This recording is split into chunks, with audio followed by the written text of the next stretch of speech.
Hello? Happy Halloween. Hello? Shalom? Shalom. Lahayim. So it's All right. special Mazel edition. tov. Halloween edition. All right, calc 1. Yes. Here's Okay. vertical. Yeah. What? Okay. Related rates. This is the big idea, and you're gonna have a whole bunch of whatchamacallits for this. You're gonna have a whole bunch of AP questions that go along with this. A lot of what we do. So if I were to say, or someone were to ask me, what would be the epitome of Calculus 1? What is the one thing that you would say that resembles what Calculus 1 is? It's this. It's related rates. Okay? It's actually math in motion. This is it. This is like the big enchilada. Okay? It's the cheese one, right? Or maybe beef, but never the pork. You. All right. And the chicken. If you don't season that chicken in enchilada, I'm telling you, dry. Anyway. Yeah, but also like, why? Okay. Now, this problem right here. There is so many intricate details, but all you have to do is just pick out what we're talking about. So, reading the problem. Once you're done reading the problem, before you do anything, read the problem again. Now, so as a golfer hits a ball into a pond of still water, causing a circular ripple. Okay, I showed in the figure. Hey, this one has a figure, so that's good. You're not always going to have figures. The radius of the circle increases at a constant rate. Okay. How fast is the area of the circle increasing when the radius of the ripple is 2 meters? Now, first thing you guys want to pick out. What am I looking for? Area of the circle. It says, how fast is the area of the circle increasing? Okay, so that means I'm looking for the rate of the area, right? Okay, so first thing, if I'm looking for the area, and I'm talking about what shape? Circle. So therefore, I know I need to have area is equal to pi r squared. Yep. And so for this next thing, if I have the area and I'm looking for the rate of the area, what do you think that I would notate that if I have a rate of the area? Delta. Yeah, so that would be a dA over dt. All the time when we were doing like the implicit differentiation, we were talking about, we would say first what we're talking about, and it's everything in here. Since it is the math that we're doing, it's over time. We're doing the rate relating to time usually. Like 90% of the problems, it's going to be over time. So this right here, I know I'm going to be looking for that. Okay? So from my area formula, what variable am I going to be working with? Okay, I'm looking for R, right? So I know I'm looking for R. So if I'm looking for R, I'm also going to have some other value for that. So if I have R as a variable, then I should also have the rate of R. dr dt. So this goes back to, did you read the question? Everything we're talking about. It's not really that bad. You just have to pay close attention to what it's saying.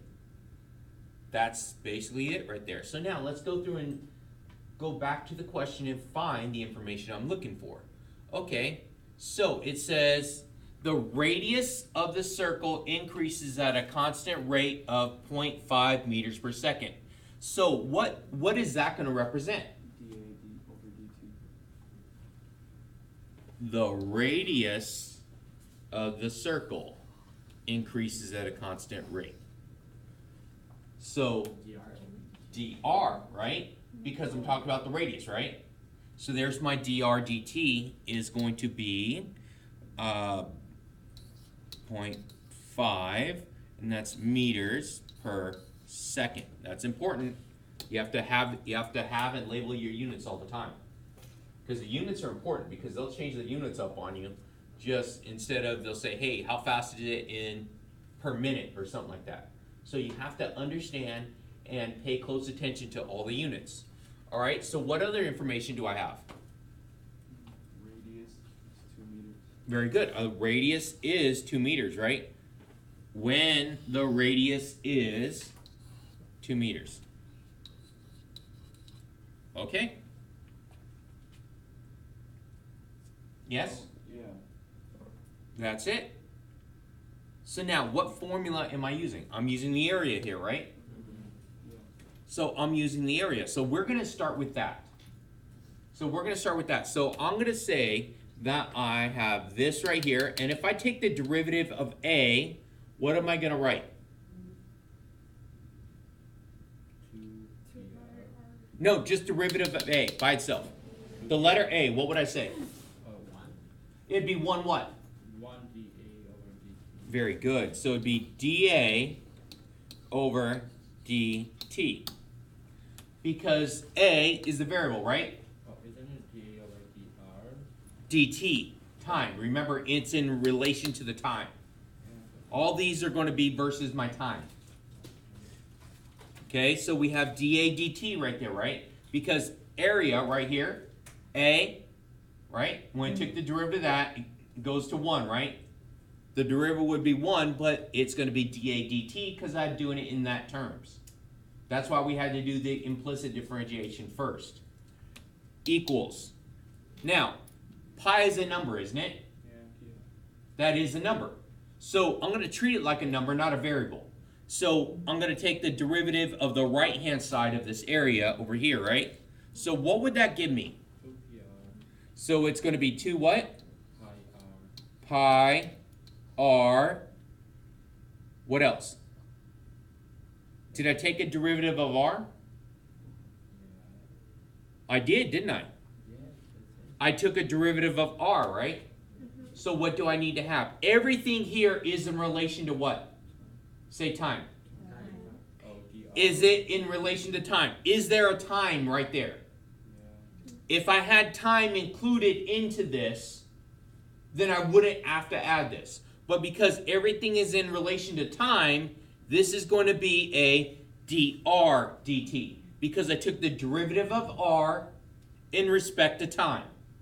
So therefore, it would be a dr dt. So it's 2 pi r dr over dt. So Yep. all together. Yes, all this is right here. So now, this is its own number, isn't it? Yeah, it's 0.5. Okay, that's its own number. R is its own number, right? Mm-hmm. So let's go through and plug in what we have. So I'm looking for dA dt, right? So I'm going to have dA dt is equal to 2 pi, my R is, 2. and my dr dt is? 0. I'm gonna 0.5, what is that as a fraction? 1/2, right? That's 1/2, isn't it? Yeah. So the 1/2 is gonna help me out here. Okay, so now from here, what could I do? 2 times 1/2? 1, that goes away. So I'm left with my dA dt is equal to what? 2 pi. Now, what are the units here? Think about it. What rate did we just find? The change of the area. Very good. So if it's a change of the area, what units am I using here? Meters. Second squared. Yes, excellent. So meters squared per second. Meters squared per second, because the area is going to be always square, and my time that I'm using here is seconds. Are we okay? Yes. Okay. It's not bad. I gave you like 5 problems. That's it. We're going to pick this up again tomorrow. So I want you guys to start these problems, please. Like and subscribe.